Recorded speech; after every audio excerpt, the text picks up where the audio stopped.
The morning sun poured through the glass walls of the Harrington corporate tower, turning every polished surface into a sheet of gold. And right in the middle of the blinding, perfect world walked a small 12-year-old girl named Marina Hale, clutching a brown envelope to her chest like it was the last piece of truth she had left in the world. Her backpack straps were frayed. Her shoes were dusted white from long miles of walking, and her breathing trembled with both fear and determination. As she pushed open the doors, dozens of suited employees glanced at her with confused curiosity. But Marina kept moving, her eyes fixed ahead. She had come to return something that didn't belong to her, something she found on a park bench 3 days ago, something that could either be meaningless or could change everything. But what she wasn't prepared for was the laughter that greeted her when she finally stepped into the office of one of the city's richest, most influential men.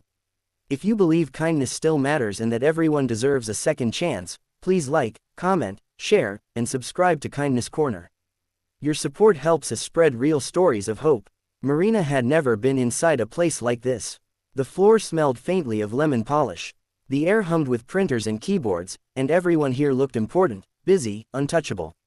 The receptionist stared at her for a long moment before pointing the way to a large office at the end of the hall. That was where she found Grant Harrington, the billionaire investor whose face appeared on magazine covers every other month, sitting behind a polished desk with a smile that looked carved rather than felt. His suit was perfect, his hair flawless, his expression dismissive.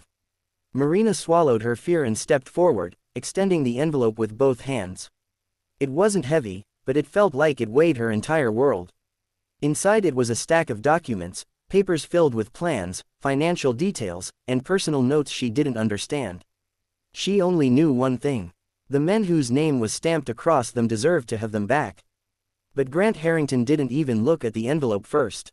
He looked at her, then at his assistant, then leaned back and burst into laughter loud enough to turn heads through the glass wall. His assistant chuckled with him, exchanging glances that made Marina feel smaller than she already was. Grant assumed she was a prank, a distraction, maybe even someone trying to waste his time. Marina's heart squeezed painfully, but she stood her ground.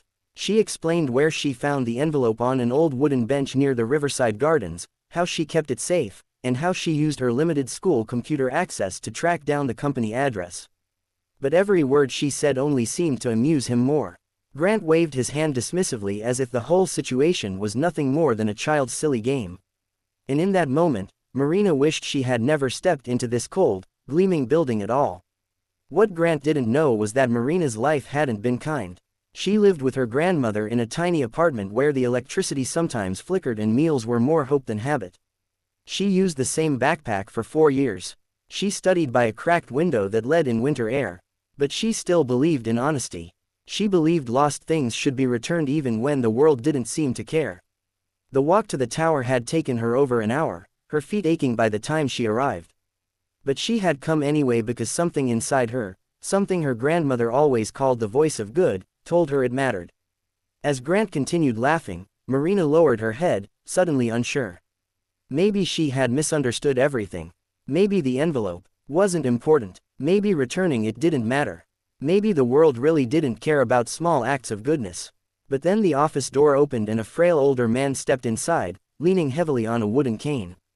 His name was Arthur Linwood, a retired architect who volunteered in city heritage committees. His hair was silver and his glasses sat low on his nose, but his eyes, sharp, intelligent, and weary, immediately fell on the envelope in Marina's hands. Something in his expression shifted. A mixture of recognition, panic, relief. Arthur slowly moved toward her, his cane tapping rhythmically against the floor. He asked her one simple question, and Marina explained everything. The bench, the envelope, the search for the address, the walk here. As she spoke, Arthur's hands trembled. That envelope wasn't just a random set of papers. It contained his original hand-drawn plans for a historical reconstruction project, documents he had poured months into and feared he had lost forever when his briefcase accidentally opened on the bench. Grant's smile evaporated instantly. Arthur turned toward him, not angrily, but with deep disappointment. He explained that Marina had returned something priceless, something that represented years of dedicated work and a heritage project that meant everything to him. The billionaire who had laughed moments ago now looked frozen in place, embarrassed, unable to meet Arthur's eyes. For the first time, Marina saw a flicker of humanity behind Grant's polished exterior, a crack in the perfect mask he wore. Arthur thanked Marina gently, but with a weight of sincerity that made her chest tighten. He asked about her life, her grandmother, her school.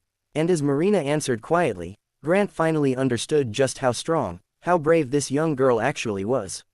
Arthur, moved by Marina's honesty and determination, insisted on rewarding her, not with money, but with opportunity. He offered to support her education, to mentor her in architecture if she ever wished to pursue it, and to stay connected with her grandmother. Grant, feeling the sharp sting of his earlier arrogance, apologized sincerely, not just to Marina, but to Arthur as well. And something changed in the room that Marina couldn't quite explain. It was as if the air softened, warmed, became human again. Grant walked her out of the office personally, a gesture that shocked every employee watching. Marina stepped back into the glowing sunlight with a strange feeling lifting her heart. Something like pride, something like hope. She didn't know what the future held, but she knew one thing. She had done the right thing. And sometimes that was enough to change more than one life. If this story touched your heart even a little, please like, comment, share, and subscribe to Kindness Corner. Your support helps us reach more people with stories that remind us humanity still exists. Before you go, comment below. Kindness lives on. And with that, Marina walked home under the warm daylight, not knowing that her single act of honesty had set off a chain of kindness that would ripple far beyond anything she could imagine.